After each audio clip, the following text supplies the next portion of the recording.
بسم اللہ الرحمن الرحیم۔ السلام علیکم، امید کرتے ہیں آپ سب خیریت سے ہوں گے۔ سورہ نحل قرآن مجید کی 16ویں صورت ہے جو حضرت محمد صلی اللہ علیہ وآلہ وسلم کی مکی زندگی میں نازل ہوئی۔ اس میں 16 رکوع، 128 آیات، 2082 الفاظ اور 7745 حروف ہیں، اور یہ سورت 14ویں پارہ میں موجود ہے۔ سورہ نحل ترتیب نزولی کے اعتبار سے 70ویں اور کتابی ترتیب کے لحاظ سے 16ویں صورت ہے۔ اس سورت کا ایک نام سورہ نحل ہے اور ایک نام سورہ نعم بھی ہے۔ نعم کا معنی ہے نعمتیں، تو اس سورت میں اللہ تعالیٰ نے بہت سارے ایسے انعامات کا تذکرہ فرمایا ہے جو اللہ نے انسان کو عطا فرمائے ہیں۔ مثلا اس میں ایک بہت بڑی نعمت یہ ہے کہ انسان کو دودھ کے لیے بھینس عطا فرمائی ہے۔ بھینس گھاس کھاتی ہے تو اس کا ایک حصہ گوبر بن جاتا ہے اور ایک حصہ دودھ بنتا ہے۔ گوبر اور خون کے درمیان میں سے اللہ خالص دودھ عطا فرماتا ہے۔ یہ اللہ کا کتنا بڑا احسان اور اللہ کی کتنی بڑی نعمت ہے۔ اللہ تعالیٰ نے اس قسم کی بہت سی نعمتوں کا تذکرہ فرمایا ہے، اس لیے اس سورت کا نام سورہ نعم بھی ہے، کیونکہ اس میں خاص نعمتوں کا تذکرہ ہے۔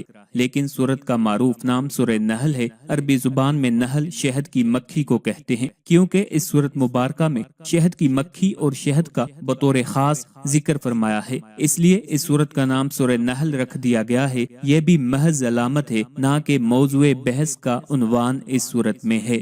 سورہ نحل کی آیت نمبر 68 میں اللہ نے شہد کی مکھی کا تذکرہ فرمایا ہے۔ اللہ رب العزت شہد کی مکھی کے دل میں کئی طرح کے پیغام بھیجتے ہیں۔ ان میں ایک یہ ہے، شہد کی مکھی کو حکم یہ ہے کہ شہد کا وہ چھتا جس پر وہ شہد بناتی ہے اسے پہاڑ پر لگائے یا کسی درخت پر لگائے یا کسی اونچی منزل پر بنائے، یعنی شہد کا محسوس چھتا جس پر شہد بننا ہو اس کو زمین پر نہیں لگانا۔ اس چھتے کو بطور خاص غلاظت سے یعنی گندگی سے پاک صاف رکھنا ہوتا ہے، اس لیے اللہ اس کو بلند جگہ رکھنے کا حکم فرماتے ہیں۔ حیران کن بات یہ ہے کہ شہد کو اللہ تعالیٰ نے صاف رکھنا ہے تو بلند جگہ پر بھی رکھوایا۔ پھر شہد کے چھتے کو اللہ پاک نے فرمایا بیوتا، یہ جمع ہے بیت کی۔ بیت کہتے ہیں مکان کو۔ عام طور پر جو مکان انسان کے رہنے کے لیے ہوتے ہیں عربی زبان میں ان کو بیت کہتے ہیں۔ اللہ تعالیٰ نے شہد کی مکھی کی جگہ کے لیے بھی وہی لفظ استعمال کیا ہے جو انسان کے مکان کے لیے ہے، یعنی بیت۔ تو جس طرح انسان کے گھر کو بیت کہتے ہیں تو شہد کی مکھی کے گھر کو بھی بیت کہتے ہیں۔ اللہ تعالیٰ انسان کے گھر کی حفاظت بھی کرتے ہیں اور شہد کی مکھی کے گھر کی حفاظت بھی کرتے ہیں۔ جس طرح انسانی سوسائٹی میں ایک بڑا ہوتا ہے اور باقی اس کے ماتحت ہوتے ہیں، بالکل اسی طرح شہد کی مکھیوں میں بھی ایک بڑا ہوتا ہے اور باقی اس کے ماتحت ہوتے ہیں۔ شہد کی مکھی کے بڑے کو ملکہ کہتے ہیں۔ ان کا جسم اور قد بھی عام مکھیوں سے قدرے بڑا ہوتا ہے۔ یہ ملکہ باقی سب مکھیوں کی ڈیوٹیاں لگا دیتی ہے۔ اللہ تعالیٰ اس ملکہ کو اتنی طاقت عطا فرما دیتے ہیں کہ یہ سیزن میں یومیہ 1000 سے زیادہ انڈے دیتی ہے، جس سے بچے پیدا ہوتے ہیں۔ خاص قسم کی گنگناہٹ پیدا کرنے کے لیے شہد کی مکھی 1 منٹ میں 11,000 مرتبہ اپنے پروں کو حرکت دیتی ہے اور اس میں سے ایک خاص قسم کی آواز پیدا ہوتی ہے۔ شہد کی مکھی جب پھولوں کا رس چوسنے کے لیے سفر کرتی ہے تو آدھا کلو شہد تیار کرنے کے لیے اسے مجموعی طور پر 55,000 کلومیٹر کا سفر طے کرنا پڑتا ہے، اور ایک سفر میں ایک مکھی 50 سے لے کر 100 تک پھولوں سے رس چوستی ہے اور اس سے شہد تیار ہوتا ہے۔ شہد کی مکھی اتنی محنت کرتی ہے، 12 کلومیٹر فی گھنٹہ کی رفتار سے سفر کرتی ہے اور 55,000 کلومیٹر کا سفر طے کرتی ہے۔ اگر کوئی شہد کی مکھی راستے میں کسی گندگی پر بیٹھ جائے اور پھر شہد کے چھتے میں آئے تو مکھیوں کی جو ملکہ ہوتی ہے اس نے باقاعدہ پولیس رکھی ہوئی ہوتی ہے۔ یہ پولیس یا گارڈ باہر پہرا دیتے ہیں۔ جب ایسی مکھی آئے تو اس کو چھتا سے باہر ہی روک لیتے ہیں اور اسے قتل کر دیتے ہیں کہ تم صاف چیزوں کی بجائے گندگی لے کر کیوں آئی ہو۔ اللہ تعالیٰ نے جو شہد ہمارے لیے پیدا فرمایا ہے اس کا انتظام بھی بڑا انوکھا فرمایا ہے۔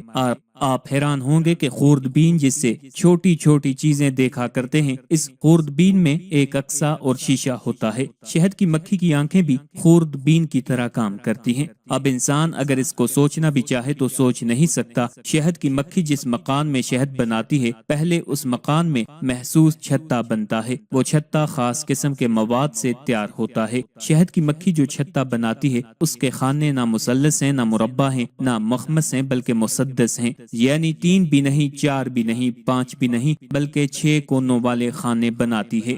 مفسرین نے لکھا ہے کہ یہ 6 کیوں ہیں؟ اس کی وجہ یہ ہے کہ جس خانے کے 3 کونے ہوں اسے آپ جب بھی صاف کریں گے تو کچھ نہ کچھ اس میں ذرے رہ جائیں گے، 4 ہوں گے تب بھی گندگی کے ذرے رہ جائیں گے، 5 ہوں گے تب بھی کچھ نہ کچھ ذرے رہ جائیں گے، اور اگر آپ مسدس یعنی 6 کونے والا خانہ بنائیں تو اس کے ہر کونے کے درمیان میں بالکل بھی فاصلہ نہیں ہوتا، اس لیے مکھی مسدس شکل کو اختیار کرتی ہے۔ یہ مکان میں چھوٹے چھوٹے کمرے ہیں جیسے ہمارے مکان میں کمرے ہوتے ہیں، اس طرح ایک ایک کمرہ مسدس بنتا ہے۔ دنیا میں آپ کو کوئی انجینئر اتنا اچھا کام کرنے والا نہیں ملے گا جو اللہ مکھی کے ذریعے لیتے ہیں۔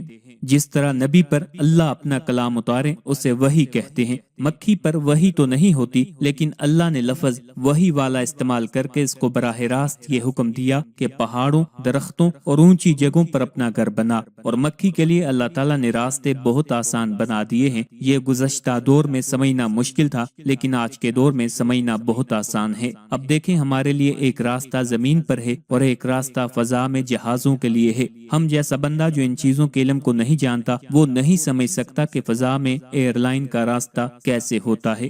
گویا یہ راستہ پہلے مکھیوں کے لیے تھا اور آج جہازوں کے لیے بنا ہوا ہے۔ اس کا مطلب یہ ہے کہ ایسے فضائی راستے موجود ہیں جو آج انسان جہازوں کے لیے استعمال کرتا ہے، اور ہزاروں لاکھوں سال سے ان کو شہد کی مکھی استعمال کر رہی ہے۔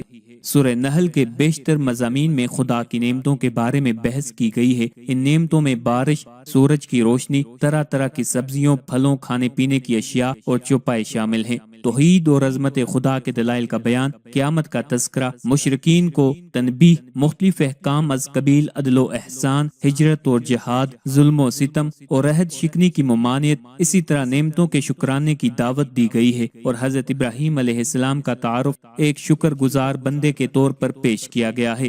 مشرکین کی بدعتوں کا ذکر اور انسان کو شیطان کے وسوسوں سے خبردار کرنا جیسے مضامین اس صورت میں شامل ہیں۔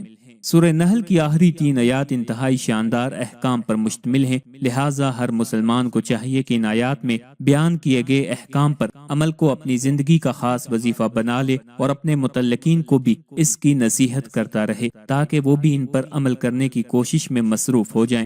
ہمارے بزرگان دین بھی اس کی وصیت فرمایا کرتے تھے، چنانچہ منقول ہے حضرت حرم بن حیان رحمت اللہ علیہ کی وفات کا وقت قریب آیا تو ان سے عرض کی گئی آپ کوئی وصیت کر دیں۔ انہوں نے فرمایا وصیت و مال کے بارے میں ہوتی ہے اور میرے پاس کوئی مال نہیں، البتہ میں تمہیں سورہ نحل کی آخری آیتوں یعنی آخری 3 آیات کی وصیت کرتا ہوں کہ ان میں جو احکام بیان ہوئے ہیں ان پر مضبوطی سے عمل پیرا ہو جاؤ۔